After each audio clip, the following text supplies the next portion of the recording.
থানা পুলিশ এবং জাঙ্গুয়া পুলিশ ফাঁড়ি সুদৃষ্টি কামনা করছি, যদি সম্ভব হয় আল্লাহর ওয়াস্তে সহযোগিতা করেন। দক্ষিণ কুরমা ইউনিয়নের 4 নম্বর ওয়ার্ড 3 নম্বর ওয়ার্ডের তুমুল সংঘর্ষ চলতেছে, যদি সম্ভব হয় আল্লাহর ওয়াস্তে সহযোগিতা করেন। প্রশাসনকে পুলিশ ফোর্স পাঠান, তাড়াতাড়ি পাঠান। অবস্থা খুব খারাপ, অবস্থা খুব খারাপ। প্লিজ কারো কাছে নাম্বার থাকলে যোগাযোগ করুন। কোনোভাবে কন্ট্রোল করা যাচ্ছে না।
অবস্থা খুব খারাপ। যদি ছাত্র থানার নাম্বার কেউ থাকে দয়া করে ফোন দেও, তাড়াতাড়ি ফোন দেও।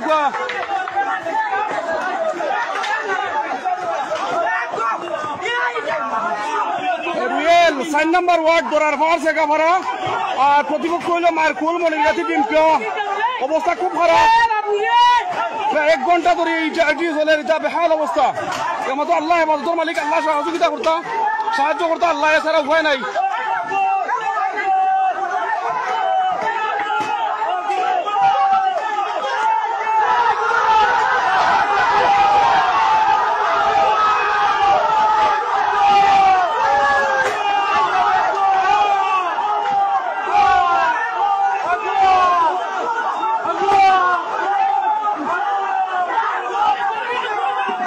আল্লাহ তুমি সাহায্য করো মাবুদ।